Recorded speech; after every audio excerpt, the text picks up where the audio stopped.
podem perceber, aqui nessa praça tem um relógio que no momento está sem funcionamento. Ele é datado da década de 30 do século passado. E uma outra curiosidade também é que nessa praça teve um prédio da Bolsa de Valores, aqui em Belém, que é exatamente no contexto da Belle Époque, que a professora Gorete já explicou, né? Que houve esse processo de embelezamento do centro histórico. Acho que é muito importante pontuar isso.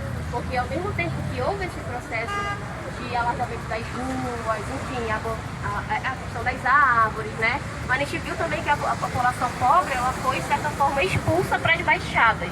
Então a gente vai ver de que forma isso vai influenciar na dinâmica da cidade. A gente não pode pensar que a Belle Époque trouxe benefícios para Belém como um todo. É importante contextualizar que o bairro da Cidade Velha e o bairro da Campina, eles vão ser os bairros principais de Belém nesse contexto de fundação, porque são os primeiros bairros, né, a serem fundados, enfim.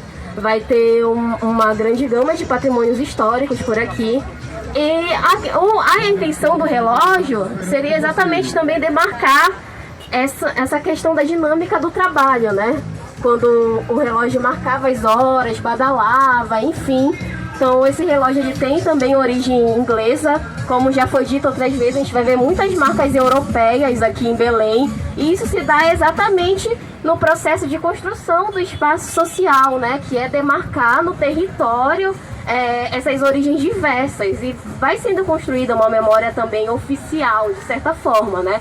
Como a professora pontuou, os colegas também, sobre a questão do apagamento de indígenas, enfim, de pessoas negras, das toponímias. Toponímias seriam esses nomes das ruas, das praças, né?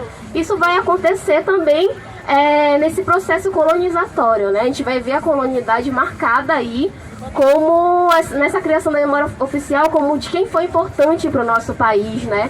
E de como essa questão mesmo de trazer nomes de políticos nacionais, que às vezes nem eram paraenses, né? Mas enfim, vão construir tudo isso, né? A gente diz na geografia que não tem espaço vazio, ele vai estar sempre ocupado, né? De uma forma ou de outra. Então a gente vai ver isso nos monumentos também. Uma coisa importante é falar sobre a questão da cabanagem, é que, por exemplo, o fim do movimento da cabanagem se deu dia 13 de maio. Se a gente for pensar em contexto nacional, 13 de maio é o dia também da abolição da escravidão no Brasil, né, entre muitas aspas, mas a gente vai ver que tem ruas, teve homenagens em Belém há muito tempo, do 13 de maio como sendo o fim da cabanagem. Então é uma disputa de narrativa também. No início do século passado era proibido, por exemplo, falar sobre a cabanagem na cidade. Exatamente porque foi uma revolução popular que chegou ao poder. E quando a gente pensa, por exemplo, na cabanagem no contexto dos estudos mesmo amazônicos, né? Enfim, a gente vai ver que nas próprias escolas de Belém ainda tem uma deficiência no estudo nesse assunto. E nacionalmente, pior ainda, né? Por exemplo, aqui a gente vai estudar a farroupilha, outras revoltas populares, mas dificilmente a gente vai ver no Sudeste, no Sul, no próprio Nordeste, Centro-Oeste, esse estudo da cabanagem de uma forma aprofundada, né?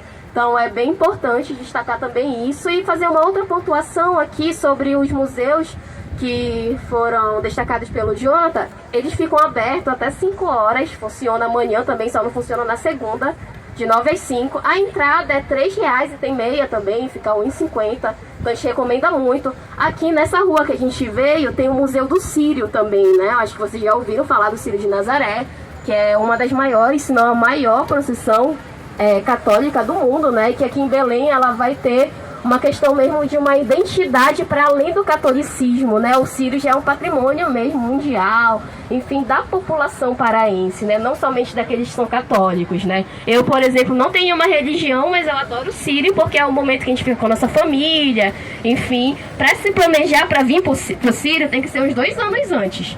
Uma amiga minha veio falar comigo, eu queria vir pro Círio esse ano. Eu falei, olha, ano que vem talvez tu consiga. Porque se vocês forem ver passagem, fica tudo nas alturas, hospedagem também, acho que vocês já passaram por isso por aqui. Mas enfim, é uma experiência única, recomendo ir no Museu do Círio também, vão ter muitos artefatos, enfim, que tem a ver tanto com essa questão da sacralidade do Círio, mas também dessa popularização dele, né? Então é isso, gente, obrigada. Obrigado, Ana. Está aqui a nossa querida Tainá Marajoara, que não deu certo a gente se encontrar ali. Então, ela que comanda lá o espaço do Iacitata, Eu mostrei para eles onde é, eu queria que você falasse o que é ISTATAI, se vai estar aberto hoje e amanhã. São todos congressistas aí do Congresso de Sociologia. Tainá. Burangara, Metiauí, bom dia a todos, todas e todos. Gratidão, professora Gorete, ao Roteiro Geoturístico, pela oportunidade da gente poder estar aqui nesse momento que é tão importante para compartilhar um pouco da história com vocês, que não é apenas a história dos livros. E é muito bom poder falar também para os meus colegas da Sociologia, porque eu também sou da Sociologia, eu fui da UFPA do curso de Sociologia. Mas quero dizer que foi um sofrimento muito grande para mim ter sido do curso de Sociologia, porque o imperialismo, o colonialismo e o racismo na universidade, eles são presentes, e é muito triste ver isso numa universidade como a UFPA, que nega a existência de povos originários que não estão ali naquele catálogo oficial. E eu venho desse lugar, eu sou do povo originário Aruã Marajoara, do arquipélago do Marajó, de Cachoeira do Arari, e eu só fui saber que eu não existia quando eu entrei na universidade. Porque dentro da minha casa, com que eu aprendi o que a minha bisavó falava e ensinava, era conhecimento indígena, e ela trazia, rezava, cantava, benzia, cozinhava e desenhava a partir dos ensinamentos indígenas marajoaras. Mas devido à caixinha intelectualoide, que diz que tem que ter uma organização social específica, um território específico, como se a gente não sofresse processos onde nós somos refugiados ambientais e refugiados dos conflitos agrários. Então esse entendimento racista e cartesiano, ele não cabe quando a gente está falando de culturas, quando a gente está falando de pessoas, principalmente num estado massacrado e num estado violento como é o estado do Pará e nesse país Brasil. E ainda mais agora, depois de passar por esse processo fascista, e que essas leis e esses entendimentos não mudam. Então, fica aqui um pedido aos meus colegas de formação que a gente possa, de fato, fazer estudos anticolonialistas, porque só decolonialistas não adianta, e a gente está vendo que não resolve.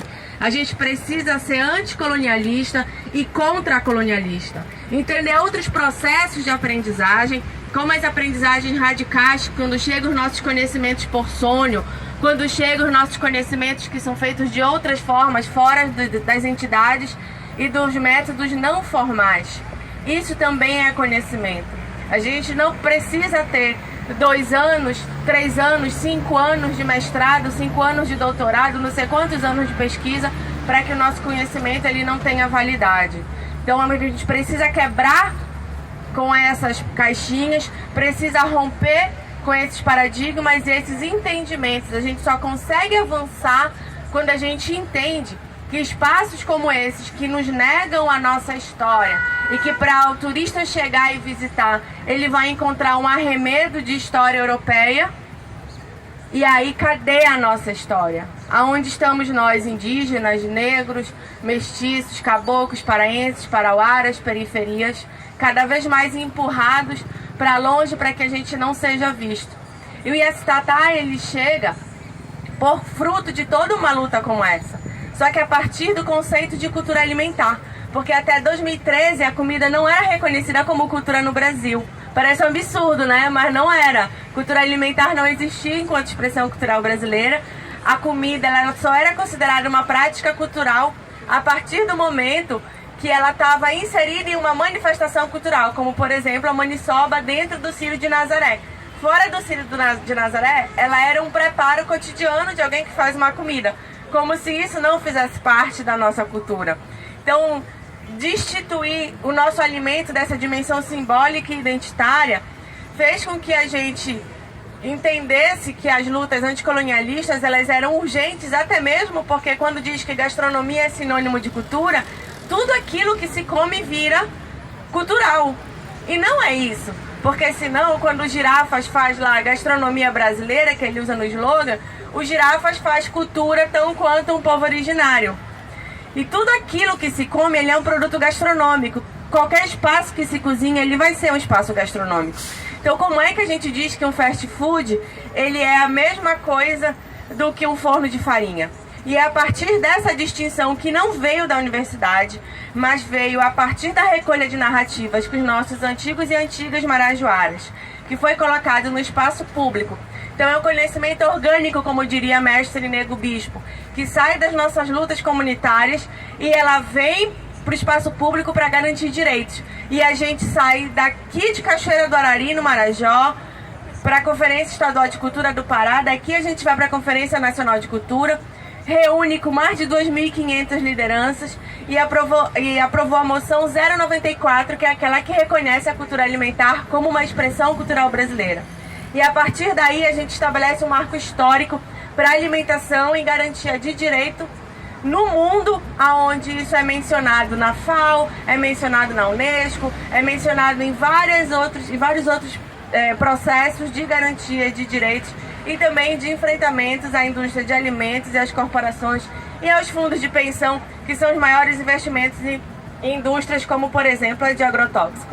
Então, quando a gente fala de cultura alimentar, a gente não está falando só de maniçoba, que é uma delícia, a gente não está falando só de filhote, que é maravilhoso, mas a gente está falando de todo um processo que é também uma contracolonização intelectual, é também uma contracolonização de entendimento sobre aquilo que a gente come, especialmente estético, que é uma parte que é desprezada daquilo do que a gente fala, porque a nossa estética, vocês estão aqui numa estética urbanoide, europeizada, e isso passa para o nosso prato.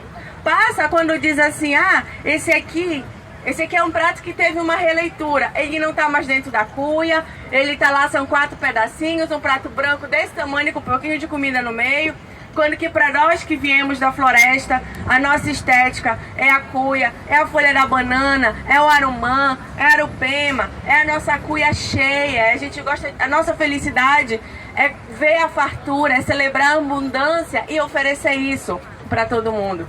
Então, quando a gente não faz isso, ou isso é dito como feio, como primitivo, como desprovido de técnica, é também um processo imperialista. Então, o que o Iesitatá faz é tudo isso, mas a gente cozinha. Da outra forma, a gente cozinha e vocês comem e a gente come todo mundo junto. Então, lá é um ponto de cultura alimentar, é um espaço onde vocês vão comer tudo que vem de base comunitária. Muito obrigada. É de base comunitária, 100% artesanal, da cultura alimentar agroecológico, não tem agrotóxicos, não tem transgênicos, não tem grileiros e não tem injustiças sociais. E eu tenho uma coisa para dizer para vocês, é tudo muito bom, porque as nossas culturas são deliciosas e diversas. E é isso, Kekaitu Reté, muito obrigada. E a gente funciona agora pro almoço de meio-dia até 3h30 da tarde. Só hoje, amanhã tá fechado, que é domingo. Não precisa fazer reserva. Segunda-feira, de 11 até 3h30 de novo. Aí vai de segunda até sábado da semana que vem. É isso. Kekaitu Reté, muito obrigado mais uma vez, parabéns a Roteiros e aproveitem esse solzinho aí, galera. Peraí que a gente vai tirar uma foto. Venham todos pra cá que o fotógrafo vai registrar uma foto.